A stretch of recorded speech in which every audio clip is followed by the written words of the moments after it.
Santosh Krinsky, welcome to Transformations. It's nice to see you today. Thank you. It's a pleasure to be here. I've been watching a lot of your posts and content on YouTube and other places, and you really have developed a deep knowledge into the lifetimes and integral yoga system of Sri Aurobindo. So I'd like to really focus on that today. Well, great. That's what I do. Sri Aurobindo is very interesting for me.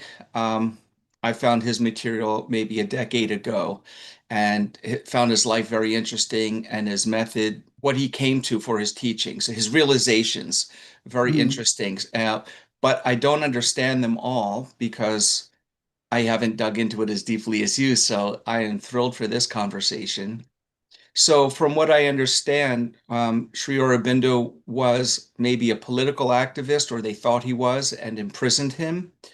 And then in prison is where he was visited by Sri Vivekananda, who had passed away before then. But I think also during his, if I'm correct, during his time of um, political maneuvers, and he was supposed to give a speech, but he didn't want to and something came to him from it, like just glanced at a newspaper on the side and something did the whole speech through him. Can you talk about that a little bit? Well, sure. That's a little bit of a sort of a date mix up here. I'm Okay. sure. But the way that happened was he was uh, one of the leaders of freeing India from the British Raj, from Mm, being a colony of India, of the British.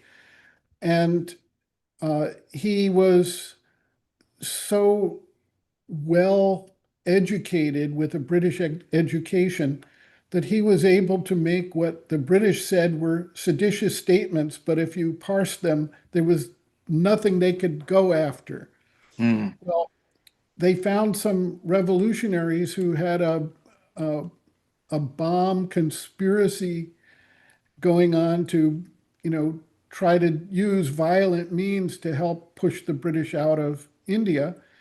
And they tried to tie him to that. And so he was arrested under the Alipur bomb conspiracy case and spent, a considerable amount of time in prison, much of it in solitary confinement. And that's where he had the experience, if you will, of uh, the visitation by Swami Vivekananda. And then uh, he was reading the Bhagavad Gita while he was there. And his outlook on life changed radically at that point. And he was formerly like very activist and very involved. And in the case, he wanted to actively take charge of his defense. And the attorney was getting all his notes and everything. And then he heard basically an inner voice that said, "Leave it be. This is all under control." you know, and then he started seeing that Sri Krishna was in the prosecutor, and Sri mm. Krishna was in the judge, and Sri Krishna was in his defense attorney. And he just chilled out, you could say, and said, "Let it happen." And the result of that was that the judge found him to be uh, not prosecutable under that. They let him go. And it was after that that he gave his famous Uttarpara speech, which he didn't prepare. And it was an inspired speech because he told about his time in prison and how he had seen the humanity and the depth and the spirituality of even the most uh, unfortunate of the prisoners. Those who were in there for violent crimes and other types of crimes. But he could see that deeper force working through everybody.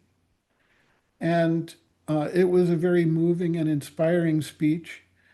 And basically, after that, he more or less gave up his political activism and took up full time the practice of what he later called the integral yoga, which is what he escaped British India, went to French India, and established himself in Pondicherry. And people started collecting around him, and then the ashram formed. And then a French woman by the name of Mira Alfasa came there and met him.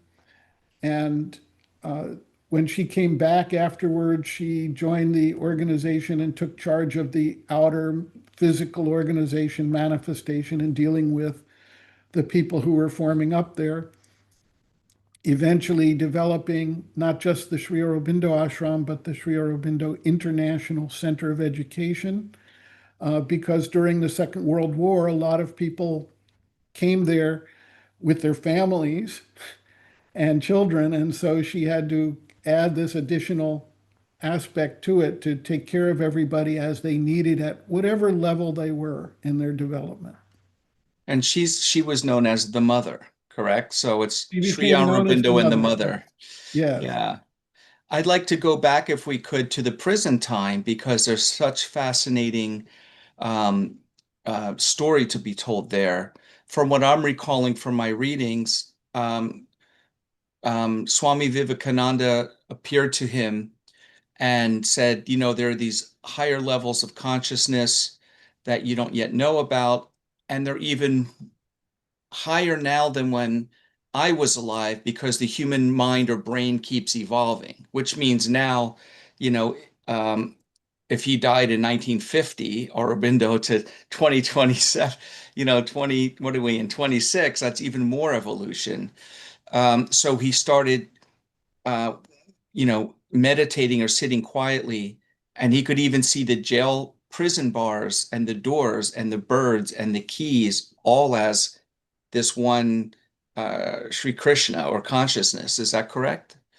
Yes, that's what he wrote in his book Tales of Prison Life, and Right. he's accurate on that. It's really, uh, it was a transformative experience in his life to actually have the time away from all his outer activities, his political activism, and everything else, his writing, and really focus on uh, basically his inner growth and development of these understandings and powers that he was now basically absorbing.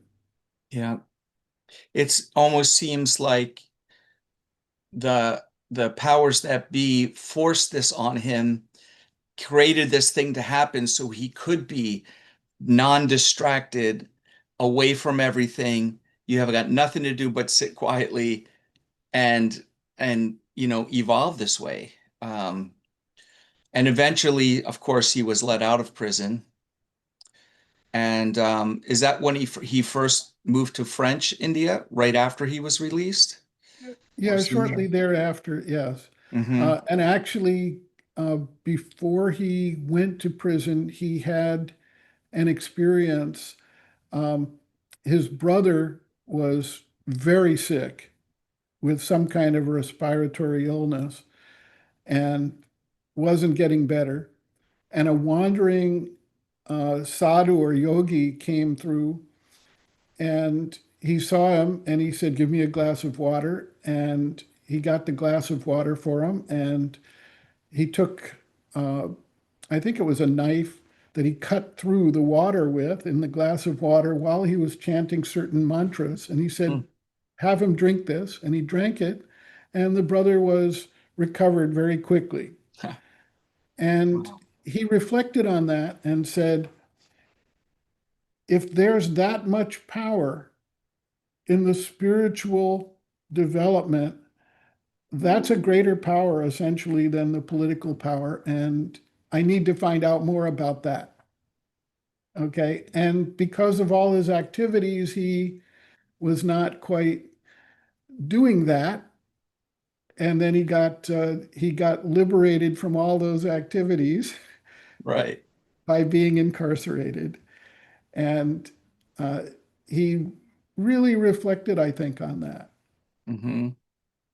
If I recall also, when the mother came to work with him full time, it was also you like you were saying she was kind of managing the outward uh, movements and planning and activities so that he could spend time more in silence and developing um, these insights. Well, Was yeah, there a specific meditation or process that he used for that? Or was he just sitting quietly and allowing this kind of consciousness to develop in him or come to him? well, I can't speak to that because what he did in his, you know, uh, developmental phase, his work that he was doing, uh, his bringing down of whatever insights he had and manifesting them, those are for him to know, for us to speculate about. And I prefer not to speculate. So But they're not in his published diaries or his books or at all? not specifically. He Yeah. did publish something called A Record of Yoga, Okay. which is a two-volume set, and it's pretty obscure. I mean, it's got real um, terms of art, technical terms from Sanskrit that he used to describe certain things he was doing. But I'm not sure that's of great value to people. Right. Um, and actually, there were several phases from during the First World War, before the whole ashram really got organized and the mother came permanently. He was systematically writing a journal called the Arya, Mm, and it was uh, serializing basically the books that we now know as the Life Divine, the Synthesis of Yoga, the Ideal of Human Unity, the Human Cycle, Essays on the Gita, Foundations of Indian Culture, etc. All mm, of his main writings, other than Savitri and the letters, were written during this 5 or 6 year period, serialized in this magazine, and later turned into books. And that's where he developed the expression of the integral yoga, the evolutionary process of humanity, and the greater purpose of the manifestation, where spirit and matter are not divorced from one another, but are really a continuum that are one essential existence.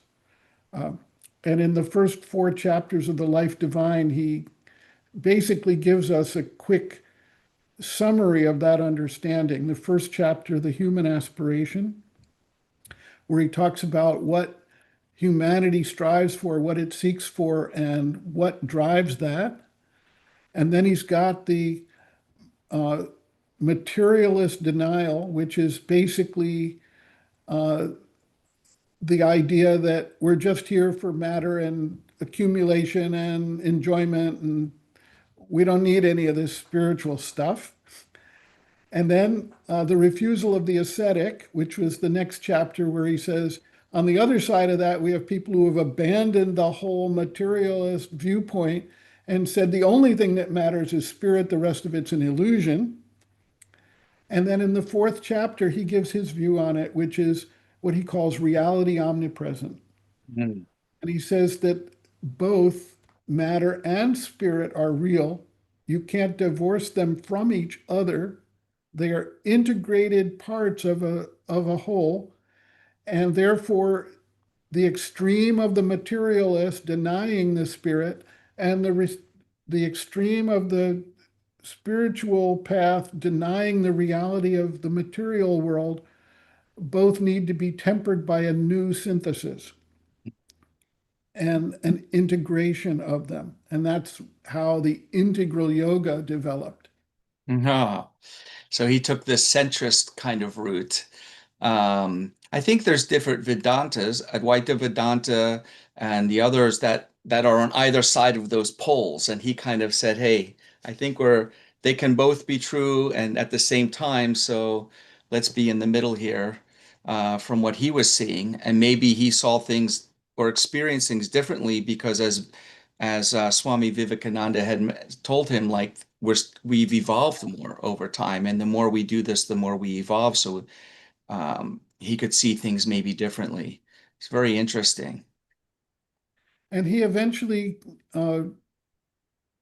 understood that uh, the human being, man, is a transitional being, Hmm. that we are in the middle of an evolutionary process of consciousness, the evolution of the life energy out of matter, the mental energy out of the life forms. And he said, we're not complete yet, which is why there's so much conflict, confusion, and misunderstanding. The next phase of the evolution beyond the mind is intended to harmonize these imbalances that have occurred with the vital and mental evolution.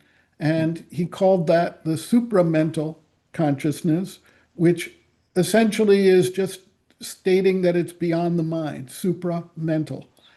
And he then worked to understand this evolutionary process, the different stages of awareness that occur beyond the mental level, and charted a lot of that through his works, and then actually expressed a lot of that in his epic poem Savitri, a Legend and a Symbol, where if you read certain passages of it, you can actually have very deep experiences of some of these other planes and aspects of consciousness. Hmm. The supramental, is that the same thing as the supermind? Well, the supermind is the evolutionary result of the supramental evolution. Ah, Okay. I got it. And they both refer to the same thing. The overmind, on the other hand, is an intermediary stage because he said, you don't just jump from mental to supramental. There are phases and stages in between the illumined mind, the intuitive mind, the overmind, etc. And he charted through his experience uh, different phases along the way towards the supramental awareness. Hmm. Did he write down or teach the steps or the techniques or protocols to get from each of those stages up? He did, but not as some kind of a specific, everybody does this technique thing. Um, which has been, the way paths of yoga in the past have done it. You get a certain set of Right. exercises or breathing routines or mental concentrations or mindfulness, whatever it is, and you do that and then you go somewhere specific. What he basically looked at is that every human being is at a different place in their own individual development and evolution. They bring certain basic things with them into this life and Hmm. they develop. And so it has to be flexible and not tailored to any one thing that everybody gets to do. Everyone may wind up doing different things, and at different stages of your life, you may wind up doing different things uh, to meet the next challenge you have in your own development. So instead of prescribing for everybody, he more or less set a basic overview and understanding for people to work with, and then ask people to just follow that up. And the basic core of that is aspiration, which is tuning the conscious awareness towards the spiritual principle, towards the promptings of the soul, you could say. Okay. Rejection, which is looking at the things that distract you from that focus and basically letting them fall away from your life. And surrender. And surrender basically means once that higher connection is there, to allow it to work and do its job and change who you are as an individual. Uh, so that's really, if you want to talk about a technique, that's the technique. He sets it forth in a very tiny book called The Mother. Uh, and it's really remarkable because uh, it sounds so simple, but when you actually try to do it, you realize that uh, there's a lot going on here. I mean, how to tune your aspiration when you're dealing with a job and your family and the demands of the society and the pressures of the world, how to tune your aspiration to your spiritual purpose and not be distracted. Well, And that at the seems same time, almost impossible. Yeah, not abandon the life, okay? right. Uh, and the rejection, I mean, we have impulses, we have a craving for food, we become angry at different times. There are sexual impulses, there are uh, greedy impulses, there are domination impulses, there are fears, there are jealousies, everything. Those are the things that we wind up understanding we need to find a way to unravel and dissolve. The things that have been embedded in us need to be released. Basically, uh, this process becomes all encompassing. And I've sort of found that out because after spending many years reading the main works, I started working on uh, sort of little tiny quote guidebooks, end quote, that are meant for quote beginners, end quote. And the one I'm working on right now is called Bases of Yoga. And having read that back in 1971 and never looked at it again, uh, I'm finding that this is not a beginner's text. Uh, this is the real deal. This is something that, that you have to work on every day. Uh, it's really amazing.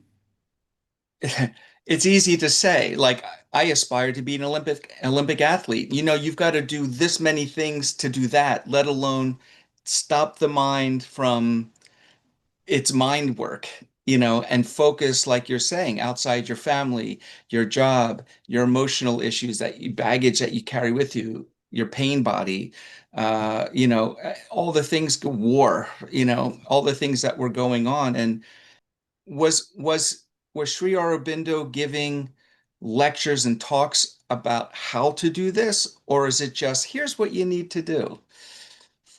Well, he wasn't giving lectures and talks because he was living in an isolated Right. room for the most part until the mid 1930s.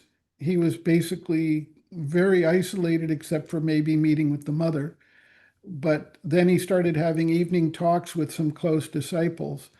But the reality of all that is that it isn't a matter of telling people what to do, but more or less asking people to become conscious and work through who you are, what you're about, etc., um, and struggle with it. I mean, Right. that's the real learning.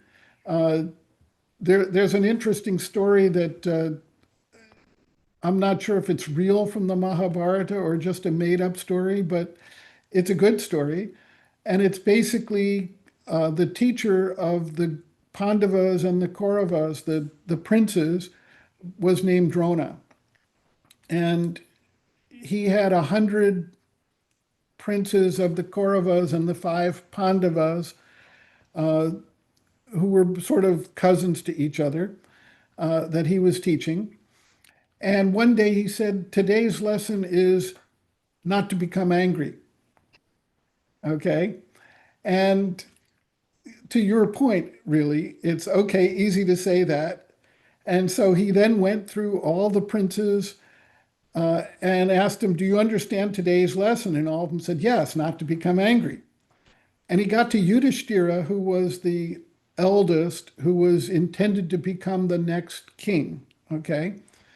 Uh, and Yudhishthira said, well, no, actually, I don't quite understand this. And so the next day they repeated the same thing. And the same thing happened. And the third day.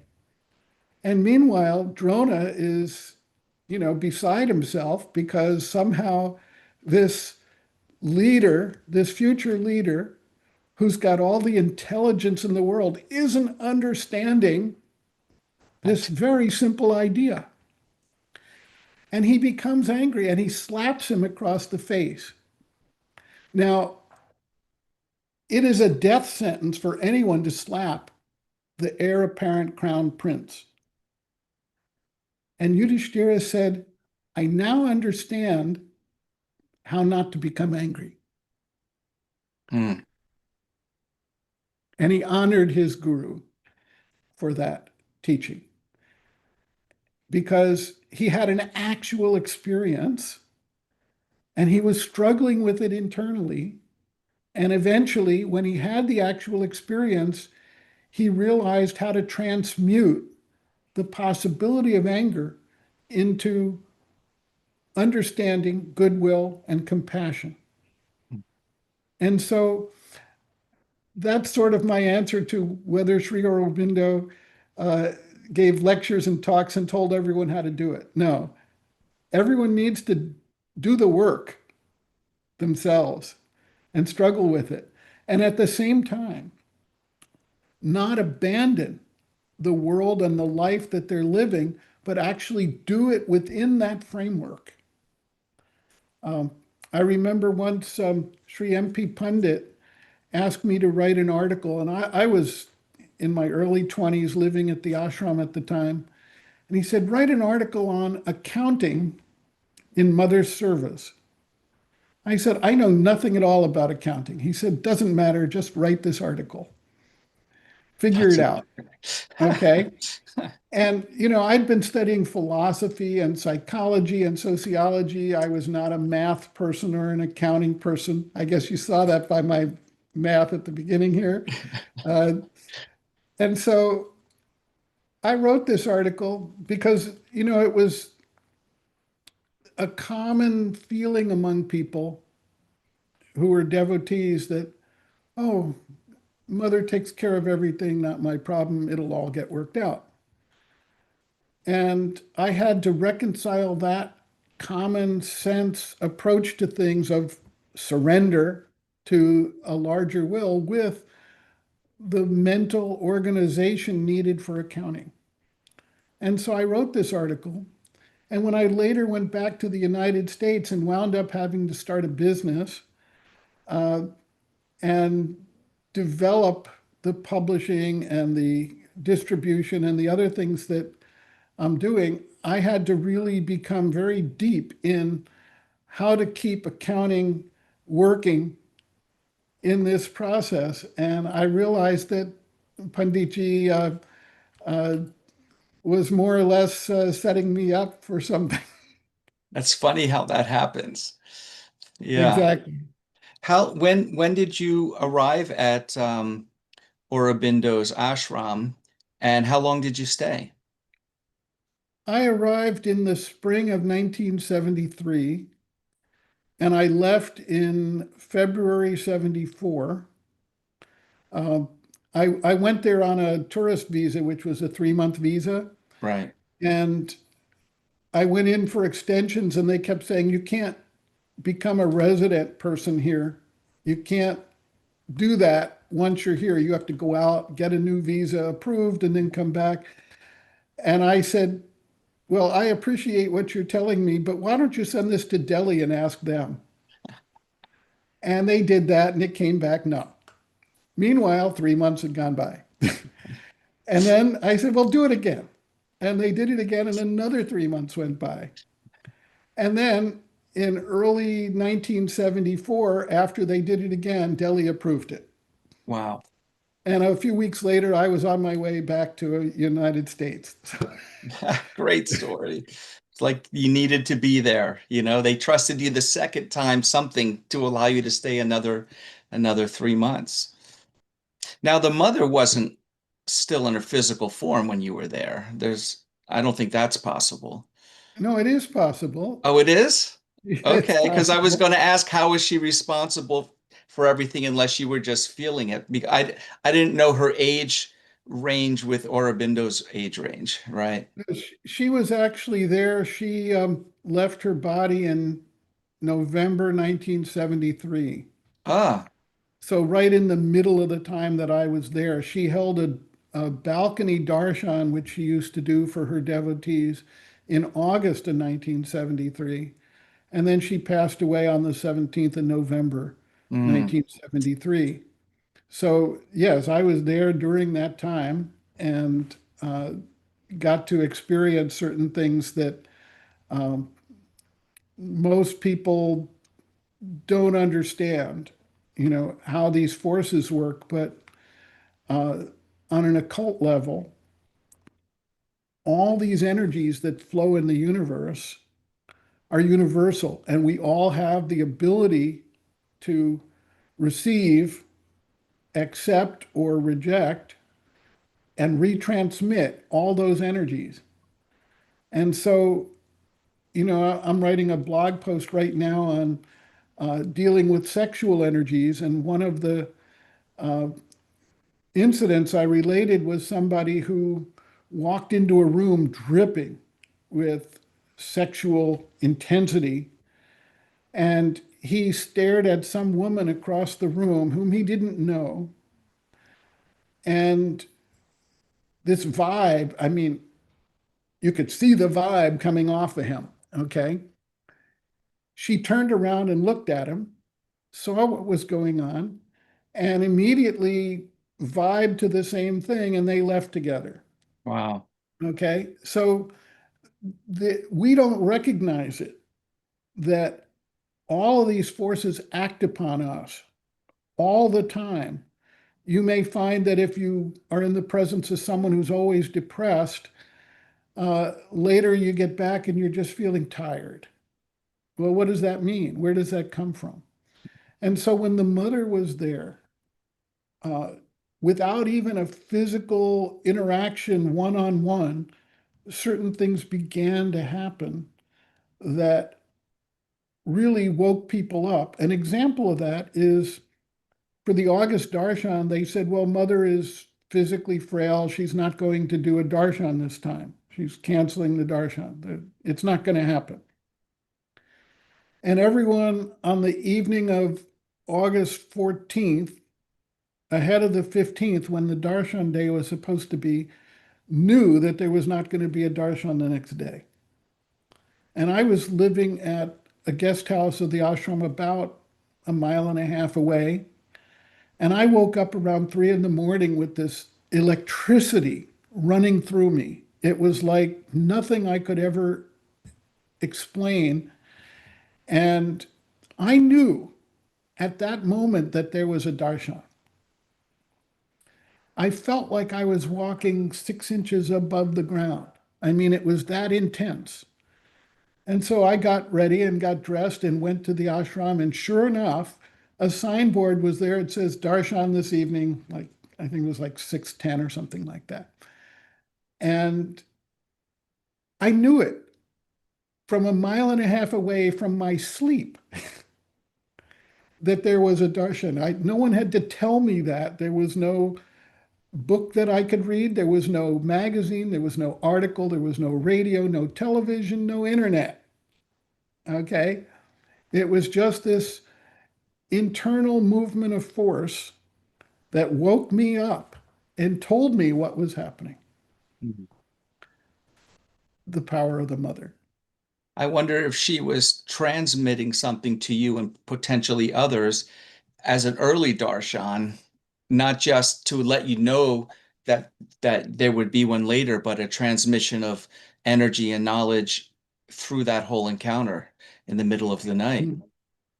She was doing this constantly for all people. So uh, it could be interpreted any way you want. Right. You know, the Dalai Lama has been known to do things like that. We became for a while great fans of attending Dalai Lama programs. And it's great. The first one we went to was in Wisconsin. We were in Wisconsin, no problem. The next one was Chicago, no problem. then it was Indiana. And we went to Indiana. And then it was New York. And so we said, well, let's go to New York. And then the next one was the Kala Chakra in Washington, D.C. 10 days, what's the problem? Let's just do this. So we went and did that. Um, and then for a while, he wasn't coming back to the States. And one morning in my meditation, I saw the Dalai Lama and he passed me and did namaste, that Mm. greeting, folded hands. And when I came out of that, I told Karuna, I said, you know, there's something going on with the Dalai Lama. And so I checked, and sure enough, he was going to hold a program in Hamburg, Germany, uh, the day before, He was or a letting you couple of days know. before, like the 99th birthday of her father, Oh, who was in Germany. oh. And so we made a sudden decision that we would fly across the world and attend this program and visit her father, probably for the last time, based on a fleeting experience of an image in a meditation. So this is not unusual that spiritually developed personalities can sort of send out what in Tibetan yoga they call gift waves, the energetic psychic waves that anyone who's receptive to it is going to capture. And then what do they do with it? Do they disregard it? Do they work with it? Do they accept it? Do they reject it? Do they retransmit it? Okay. So everybody on the planet has these capabilities when they open to it. And it's just where they're focusing their attention, where they're tuning their aspiration Hmm. that leads to how they know something is happening at some level and how they choose to respond to it. And I should say the reason we got very involved with attending Dalai Lama programs wasn't that we suddenly became Buddhists. We weren't.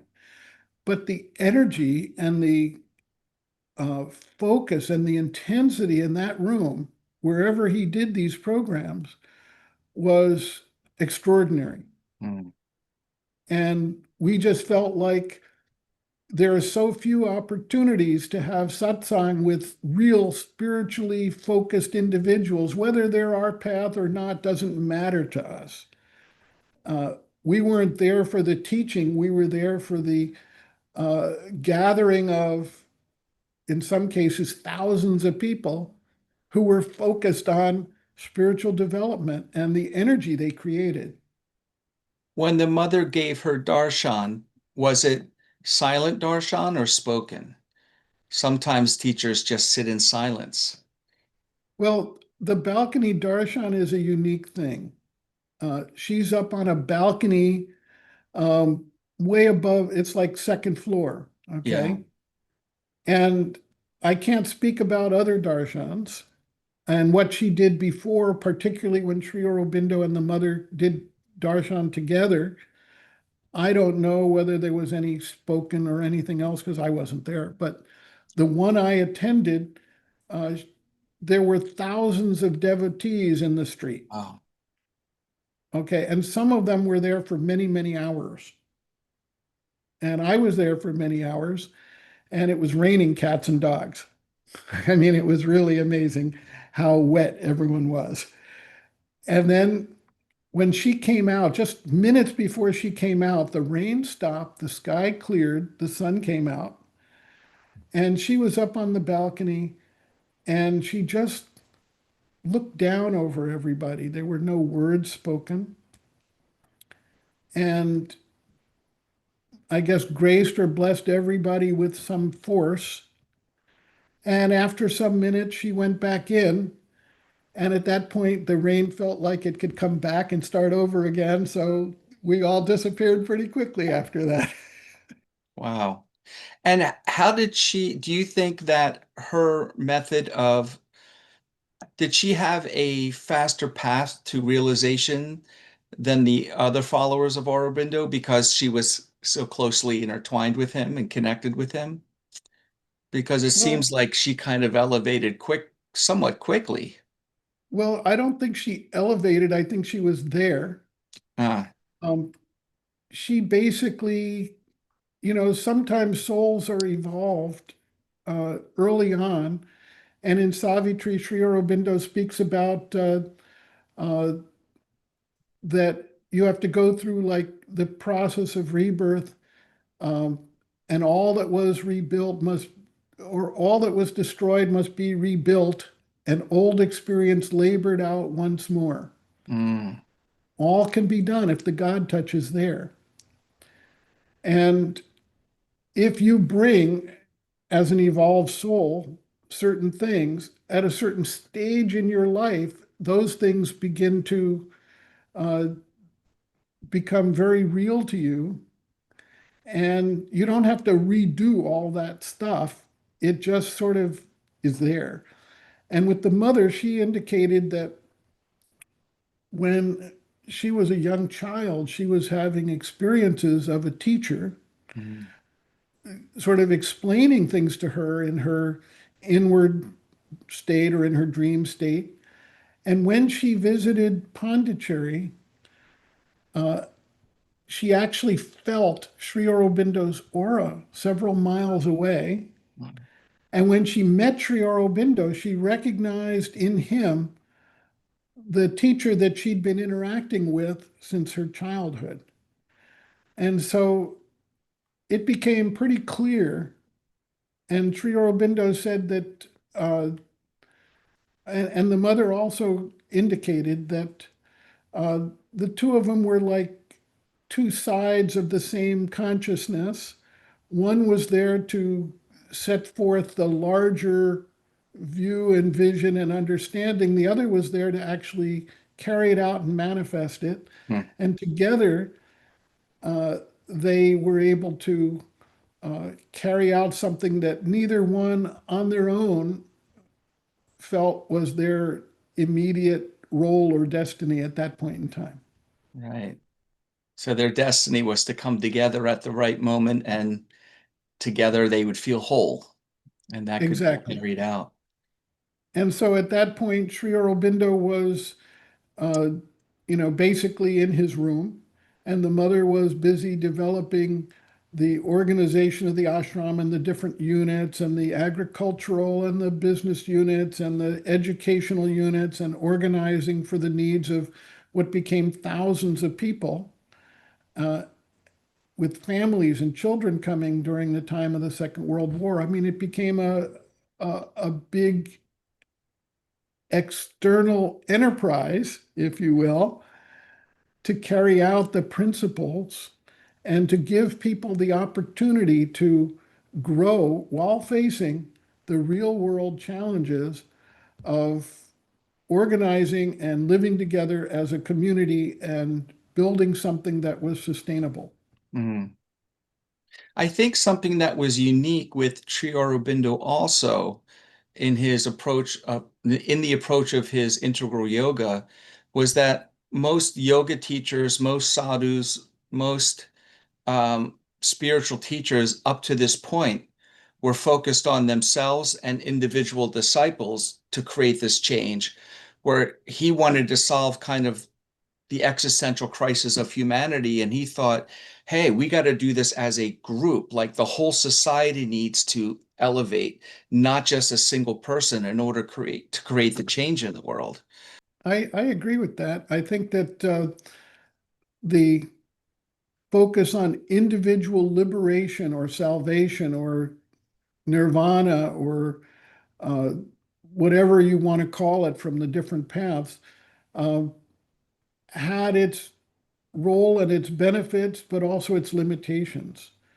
And uh, in Savitri, he said, escape, however high, redeems not earth. And he said, this is the place where this evolutionary development is taking place.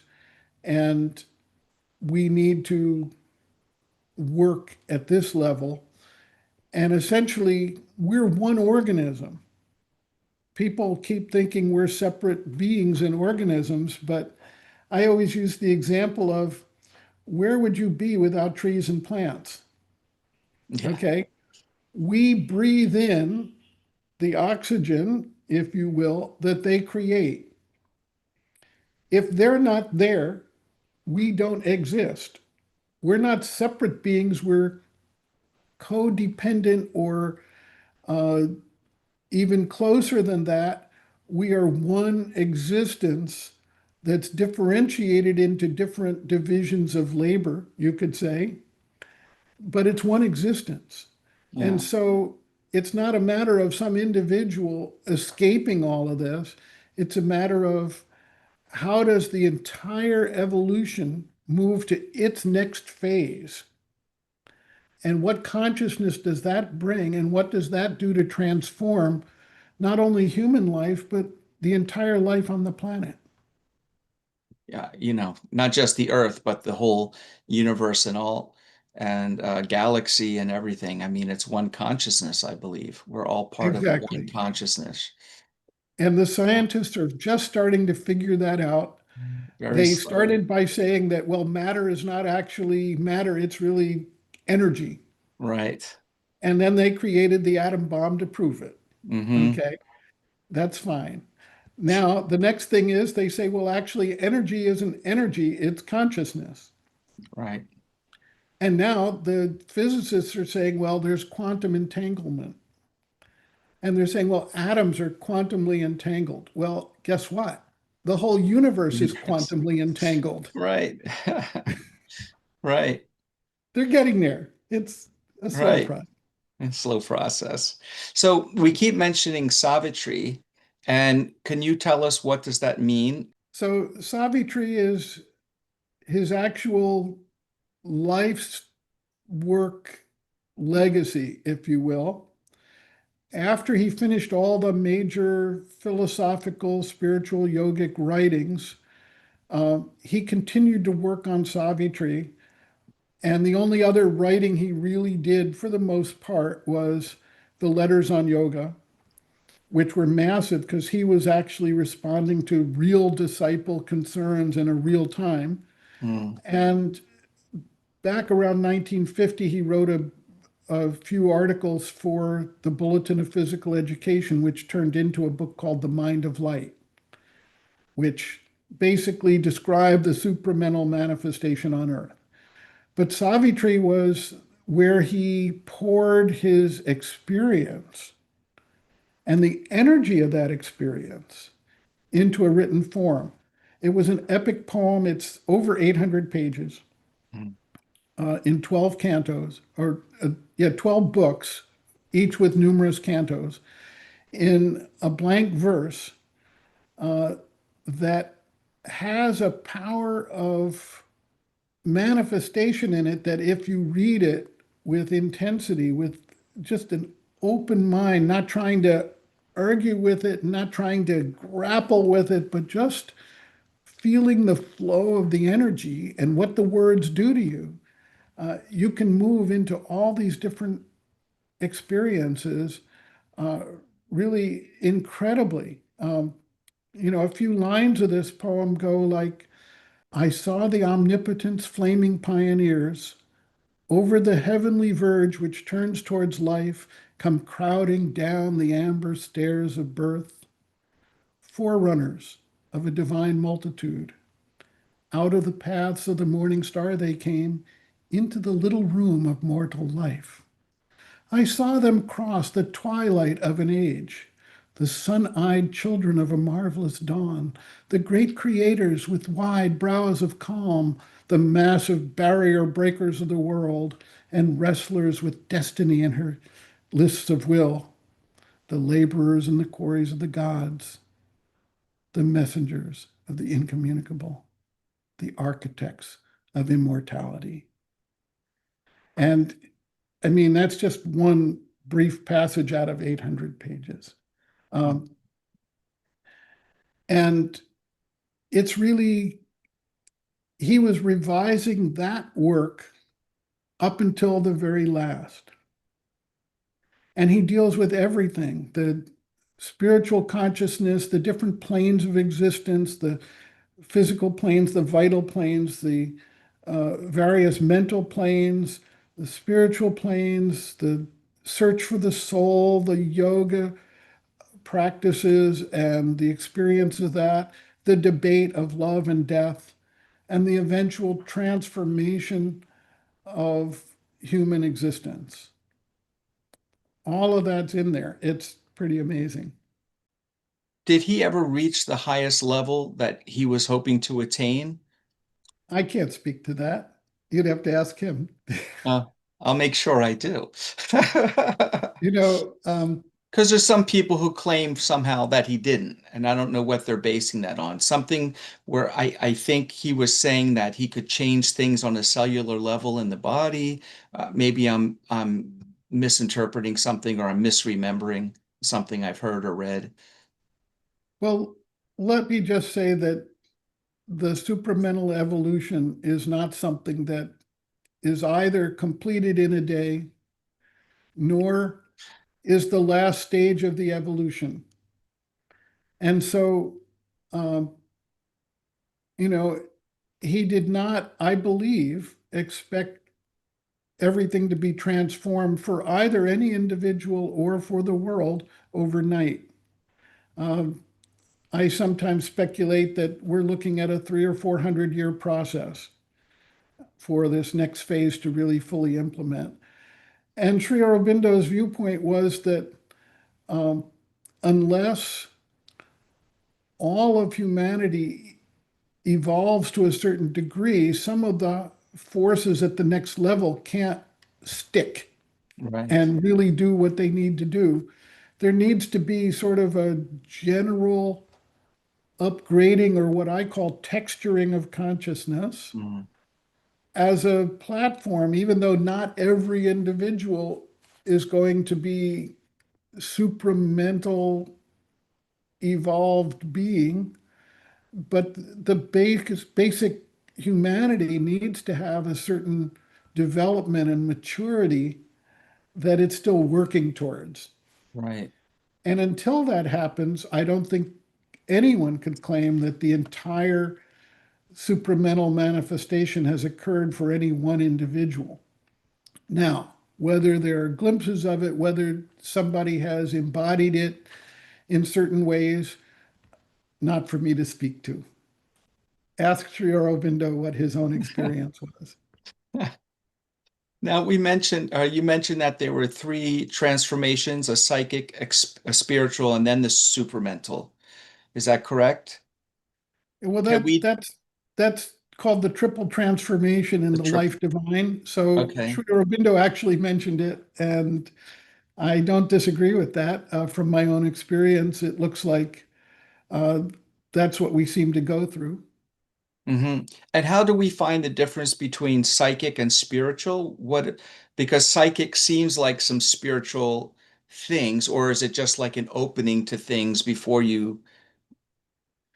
I think the easiest way to describe that is that what we call the soul uh, manifests in what Sri Aurobindo calls the psychic being, which is the soul that carries with it the fruit, but not the details of its evolutionary growth and history through rebirths, whatever. Okay.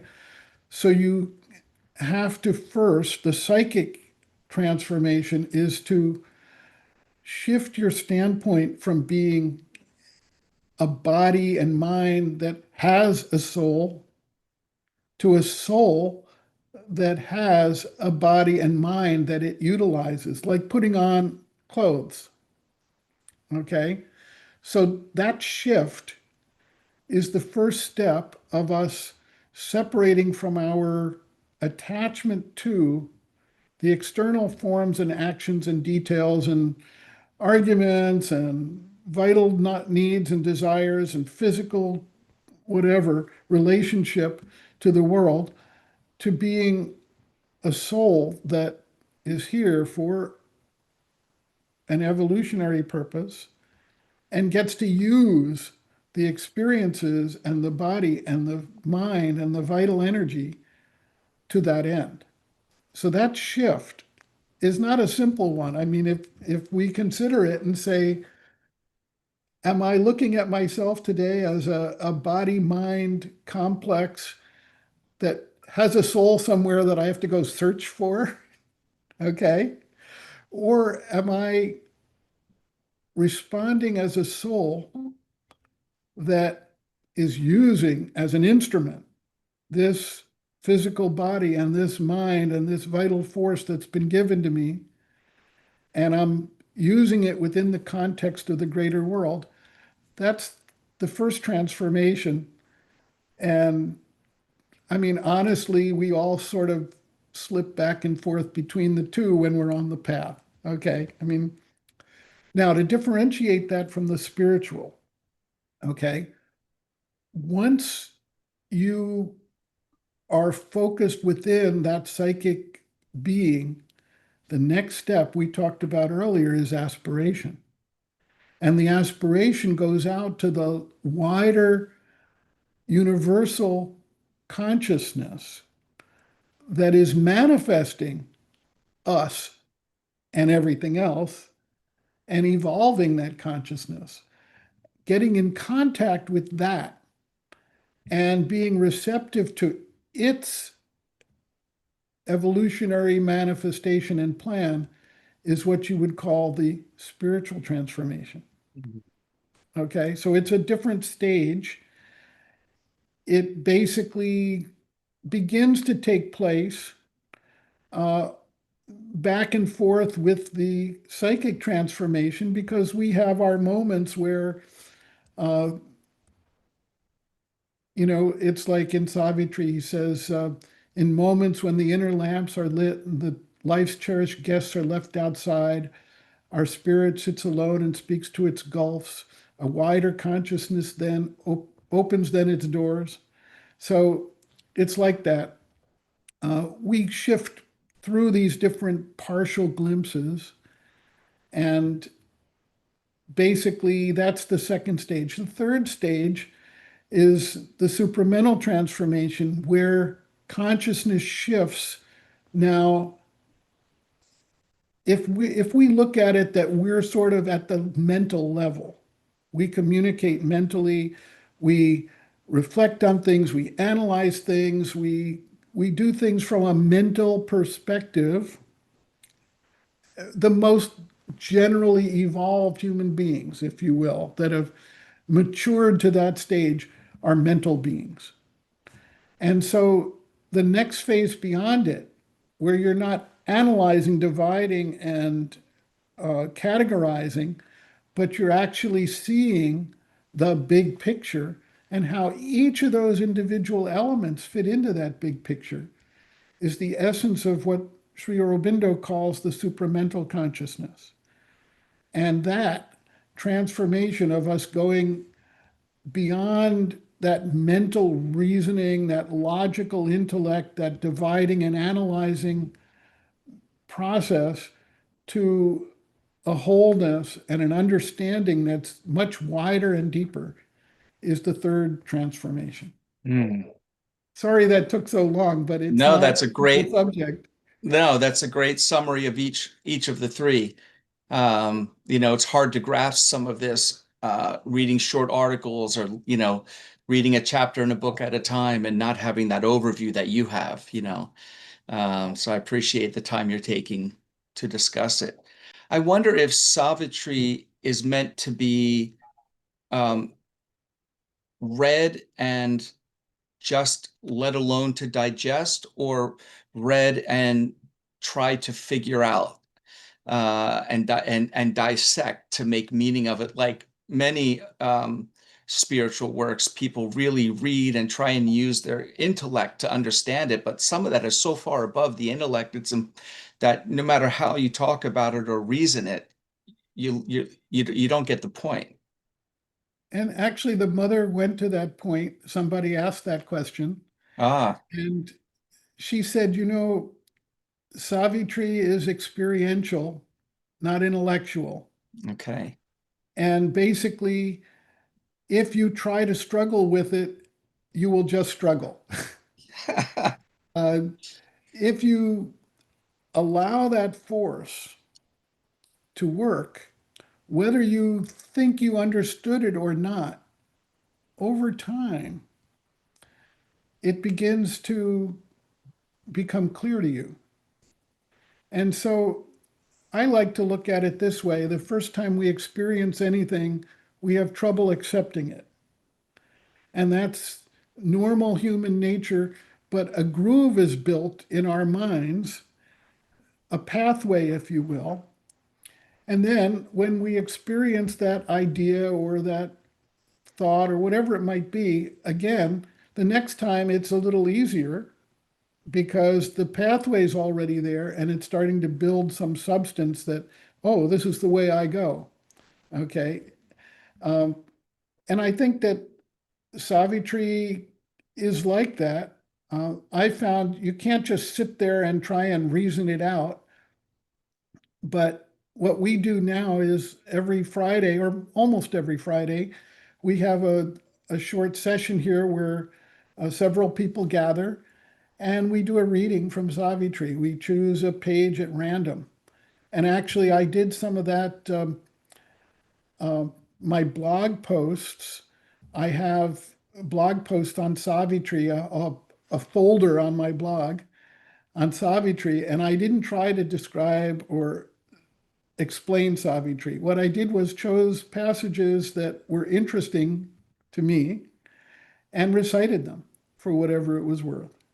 Mm. And I encourage people to recite it even verbally while they're reading it, or at least don't try to digest it like reading a book and underlining and highlighting things, but read it with just a sense of openness to, well, what is Sri Aurobindo communicating about an experience?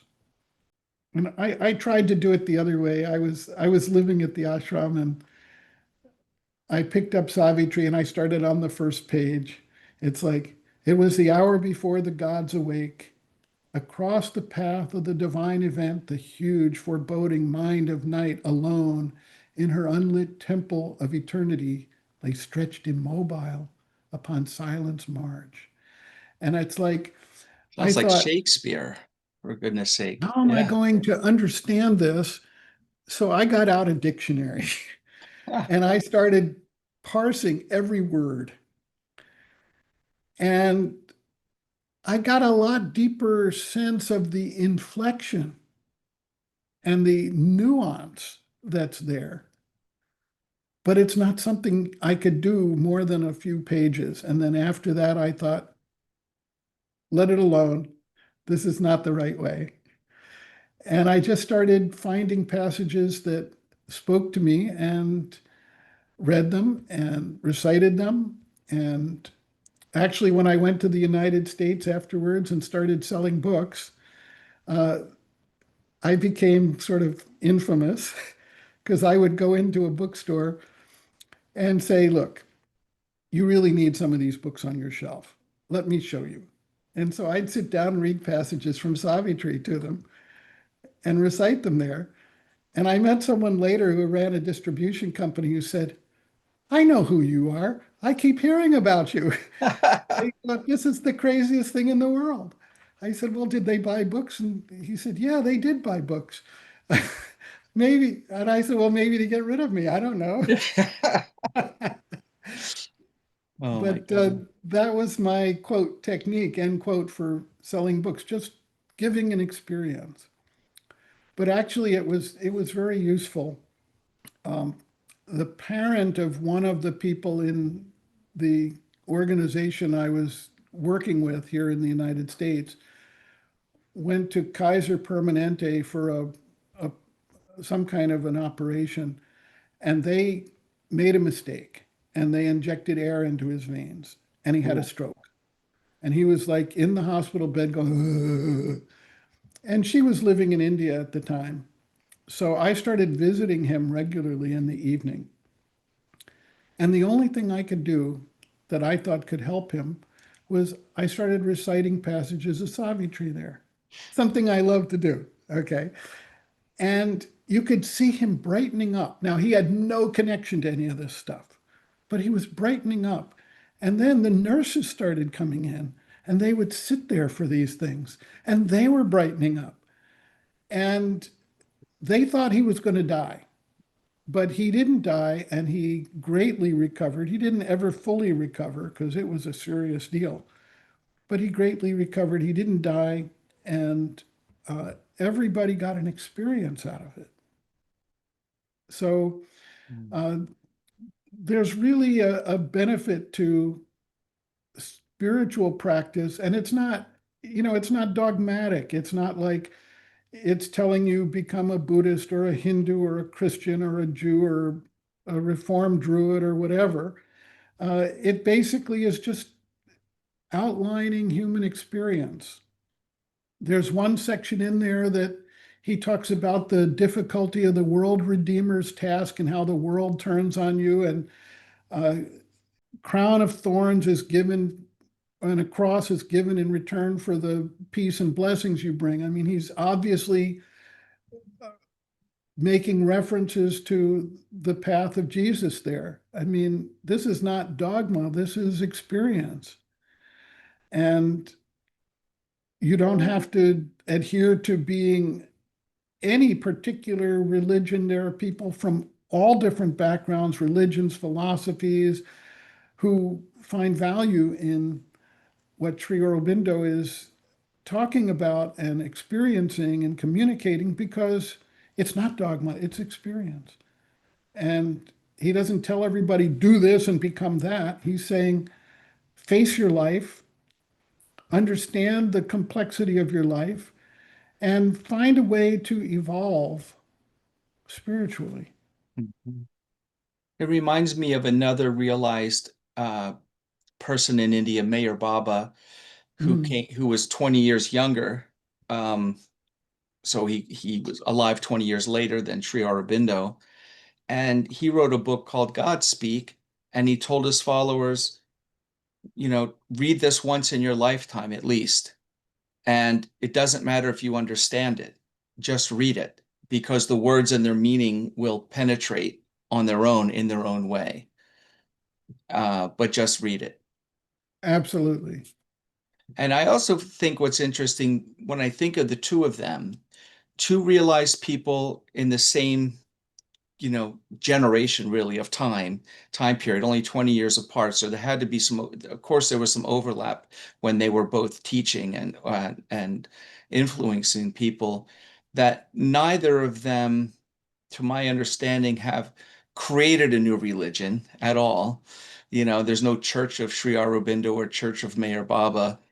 And today, their followers are much smaller than religious followers of any of the major religions, but they were talking more of a humanity, Mm. of, more to humanity. Like, don't get caught up in their religion because that's all the stuff that's going to keep you worrying about all that stuff's going to keep you from just realizing truth and evolving your consciousness to connect with the originating consciousness, so to speak. And Sri Aurobindo actually spoke to that point at one point. He said, I'm not here to create a new religion or a philosophy or a dogma or a creed. Uh, I'm basically here to work on the manifestation for the larger divine manifestation. In other words, we think we're the doers, but actually, this larger one consciousness is the doer, and we are all instruments of that.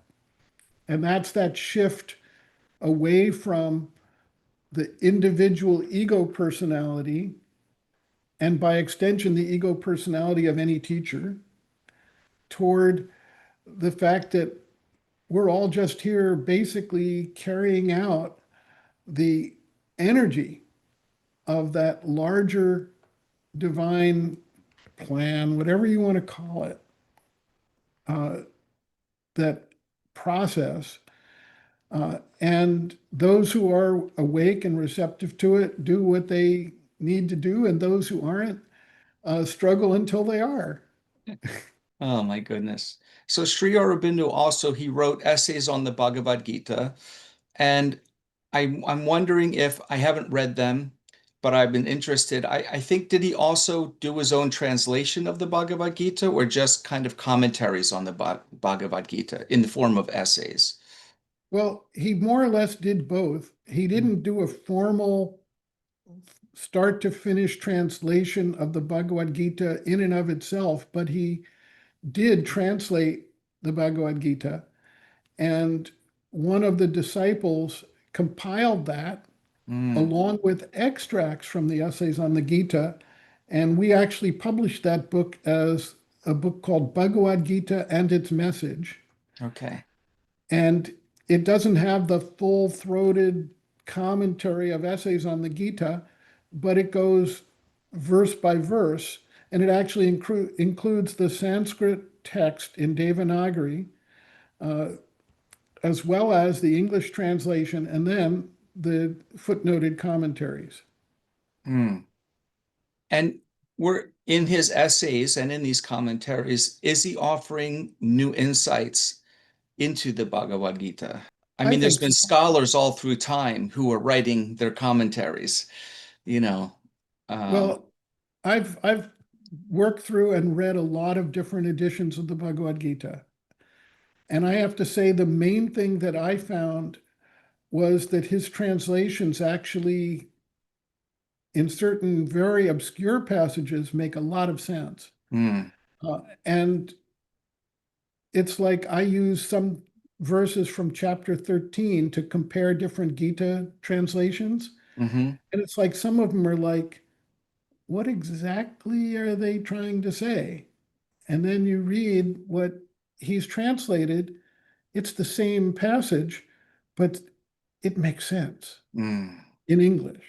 right. It's not just sort of a rough translation, but something that actually, oh, that's what that is.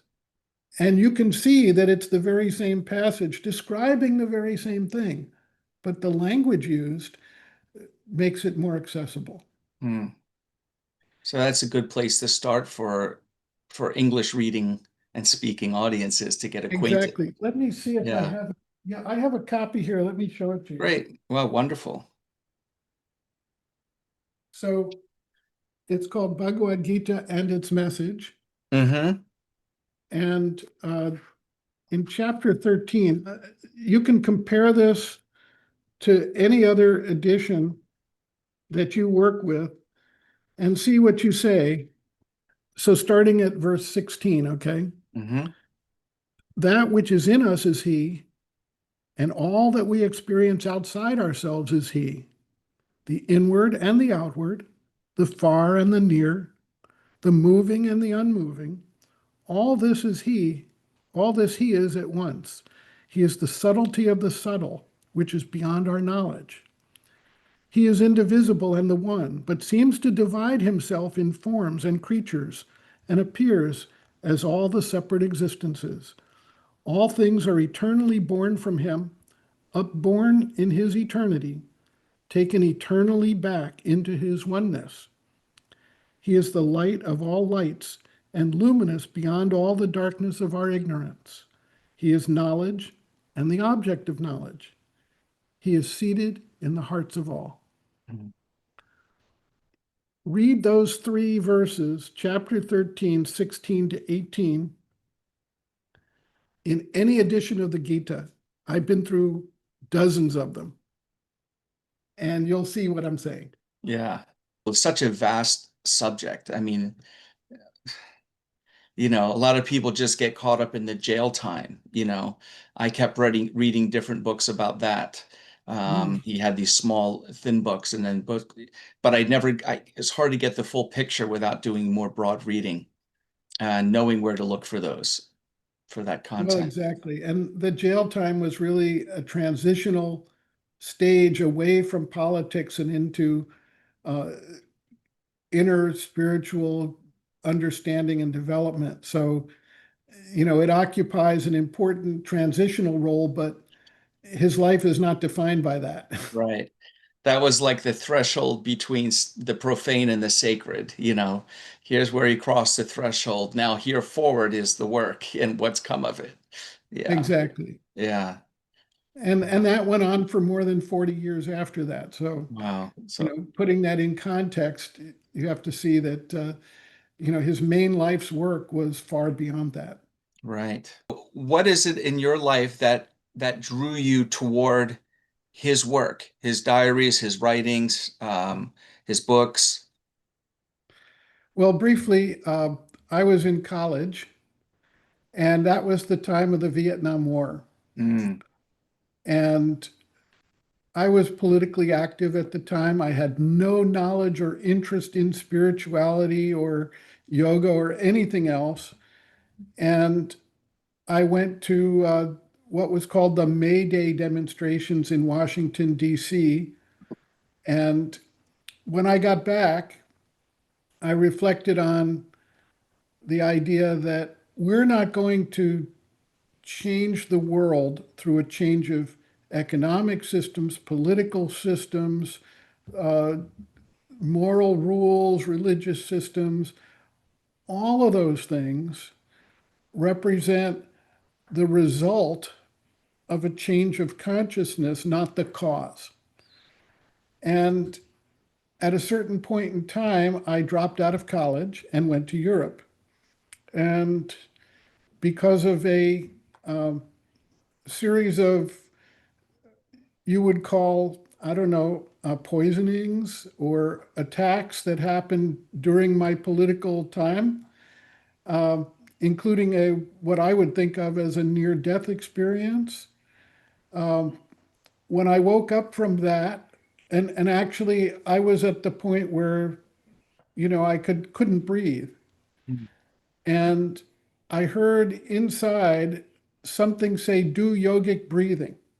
And I knew nothing about yoga or yogic breathing, but something started breathing me. huh. And when I woke up from that, I knew that I needed to change my life. I knew there was a divine purpose in the manifestation. So I dropped out of college, went to Europe, and started studying yoga and trying to practice it on my own, no guru or teacher or anything else.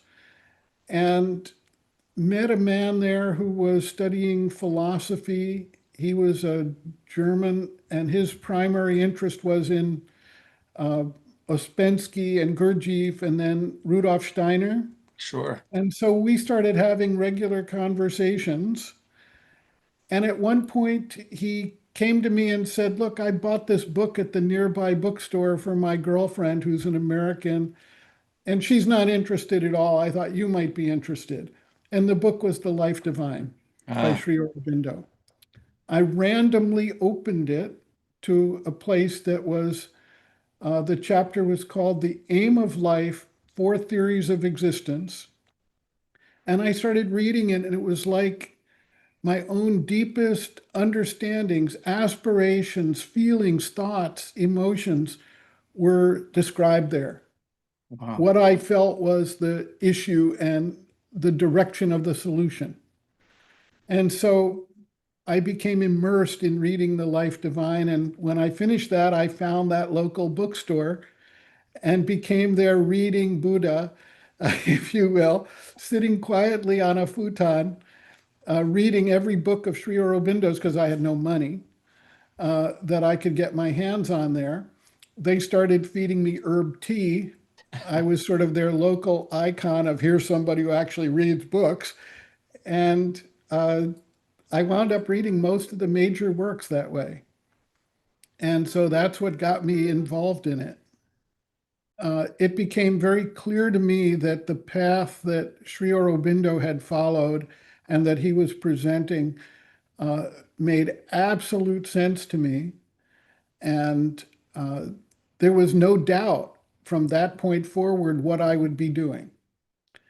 And, it's now, that was 1971. So that's what, 45 years ago? And uh, I'm doing that on a regular basis, except that now I don't read the works quickly the way I did then. I read them purposefully slowly. Yeah. And I do a blog with 1 page per day of reading. And I've been posting that since 2009. So I've got thousands of blog posts working through all the major works, not for anyone else, but for my own growth and edification. And if someone else wants to come along and enjoy it, they're welcome to. But I just felt like when you read things quickly and absorb it, you don't get the whole deeper sense of it. And so I changed my methodology. I went from being the rabbit to the hare, or rabbit to the turtle, if you will. And I now sort of immerse myself as a turtle in 1 page's reflections every day. Wow. So just to clarify, 1971 was 55 years ago. Okay, well, you're probably More better at than a math half than I am. century Yeah, yeah. of embedding this knowledge and wisdom into you. So is there something else about Sri Aurobindo or the mother's life or teachings or evolution that listeners can take with them uh, for themselves?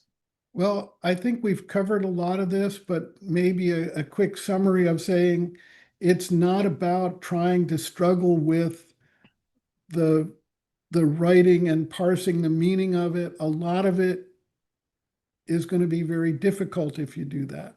Um, Sri Aurobindo writes in a very uh, dense and comprehensive way because he's putting in nuance that we normally disregard.